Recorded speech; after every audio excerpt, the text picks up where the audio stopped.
Hi, it's Jake Irvin with IMTS TV. I'm here in the Advanced Manufacturing Center bringing you Shop Talk, a feature we do every day of the show at IMTS. I'm here today with Gary Vasilash, the Editor-in-Chief of Automotive Design and Production. How's it going today, Gary? Doing really well, Jake. Good to see you. Great, thanks for taking the time to speak to us. Not at all. Now, can you give us a brief overview of what Automotive Design and Production is all about? So, Automotive Design and Production is basically a magazine and website that addresses the interests and needs of designers, engineers, manufacturing people, and executives.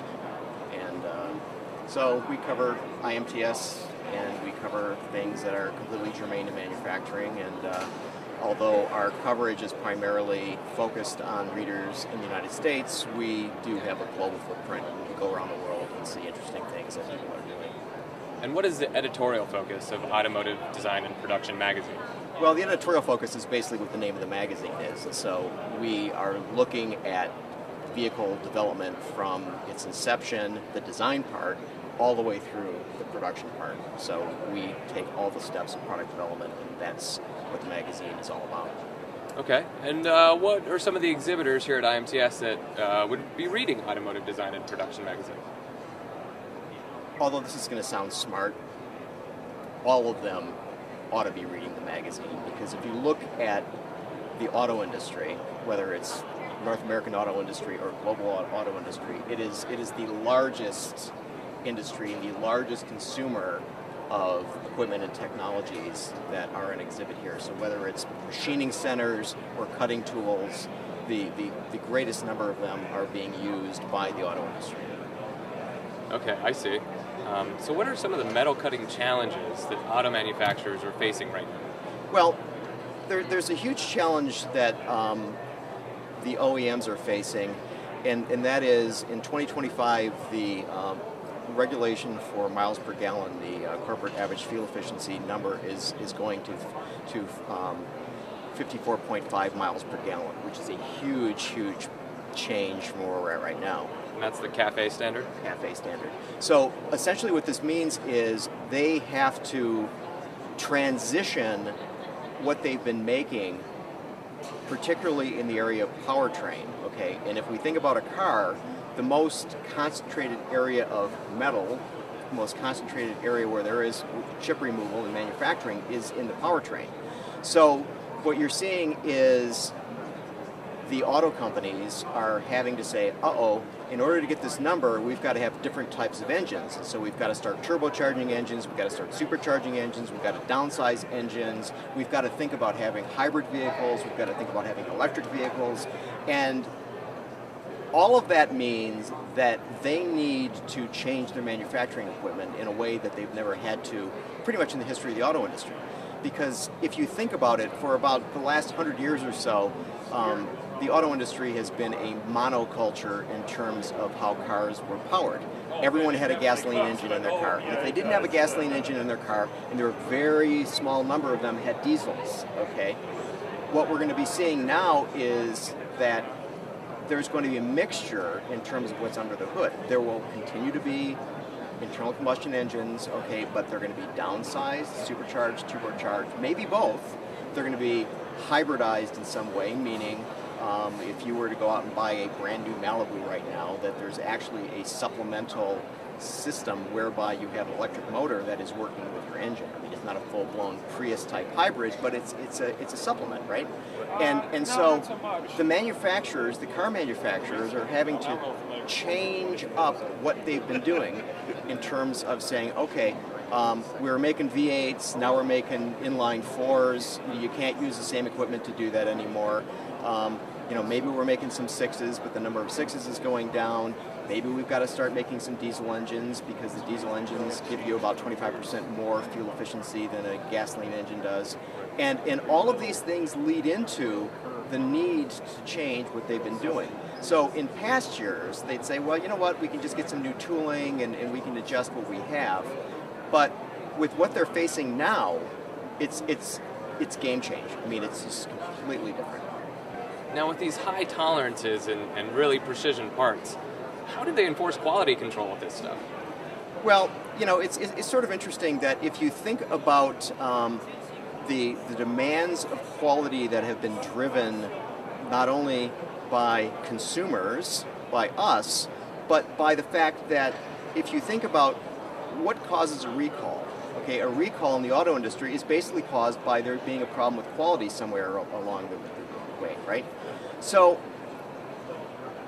the auto industry has historically been among the leaders in terms of deploying the technologies that are needed to measure, okay? So they're looking at all types of measurement, whether they're measuring using a touch probe, measuring using cameras, measuring using X-ray, measuring using lasers, and so the entire array of what it takes to build a car in the 21st century, I mean, it's unparalleled, okay? I mean, it's you know, we have this Lotus Formula One car behind us, and the technology in there is probably in advance of what we could begin to imagine. I mean, in advance of even the aerospace industry. I mean, because there's so much more technology that goes into these things, and a lot of that is deployed, you know, in the you know, Chicago assembly plant, where, you know, down the street where Ford's making Tauruses. I mean, it's an array of equipment that is perhaps unexpected, and so to be able to mass produce at a price, okay, we all want to have an affordable car, right? Sure. And so now we're not going to be able to afford the Lotus, but we're going to have to afford the types of technology that make vehicles like that work. Well, we are in the Advanced Manufacturing Center, and there's a lot of neat technologies out here. Previously, you had said something about lasers. How are lasers and robots involved in automotive design and production? Well, okay, so basically, one could make the argument that the entire robot industry started in the auto industry, okay, and there are arguably more robots being used to produce cars and trucks than in any other industry at all, okay, and so that started out for die casting. There was a company called Unimation that no longer exists, and they made a die casting robot, and as time went on, every assembly plant now is using robotic spot welding, or robotic MIG welding, or robotic laser welding. Okay, so basically lasers are being deployed in the auto industry. Now they're being used widely. Widely might be an exaggeration, but they are being used for welding in critical applications. Lasers are also being used in some cases for cutting holes in sheet metal to be able to put. So if instead of having a die manufacturer to make a hole for an option, that basically what they'll do is they'll make the panel without it, but then use the laser to cut the little option hole out of it. So you've got that working, and then of course then you also have lasers being used in measurement applications. So basically where they're being used right across the board. Lasers are in some cases being used to strengthen the metal, doing a metallurgical process, and that metal is being used in the auto industry. And so you've got a wide variety of that. Another place that lasers are, you could sort of say lasers are being used because there are lasers involved, is that if you look at rapid prototyping equipment, many of which use a laser light beam to harden the material. And again, going back to the thing of saying, okay, these guys really have to get things done rapidly, okay, which just plays right into the whole additive manufacturing thing. And so, to go back to the point of powertrain we were talking about earlier, that, okay, if you want to have a new turbocharger and you want to see how that's going to look, how that's going to fit, what you're going to do with that. So, what we're finding more and more is that vehicle manufacturers are actually making full-size parts that could perhaps be bolted on to an engine using additive material. You're also seeing design studios that there was long thought that people would just be designing things on a screen and they would put on their three-dimensional glasses and they would be good to go. But you talk to designers, and designers pretty much want and need physical things. So just imagine, for example, something as simple as a door handle. Okay, so a door handle on a car is pretty significant if you think about it, because if you walk up to the side of a car and there's this really ugly thing, you're going to say, I don't know about that car. Okay, so you'll find these guys that are basically modeling door handles. So, they'll design it at the end of the day, come back the next day, voila, they've got this part. Okay, it's physical part. If you can think it up, you can make it. You can print it now. Make it, right. And so what you're seeing is you're seeing more and more of that happening in the auto industry. And again, because you're having such a proliferation of products, okay, and you want to have differentiation wherever you can. And so how are you going to try these things out? How are you going to see what these things look like?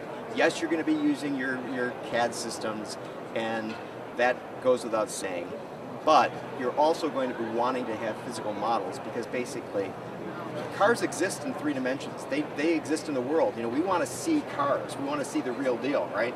And so that plays really well into what the auto industry is up to. Gary, we sure appreciate you taking the time to speak with us today. Thanks, Jay. That was really informative. Thanks for your time. From the Additive Manufacturing Center, this is Jake Irvin for IMTS TV.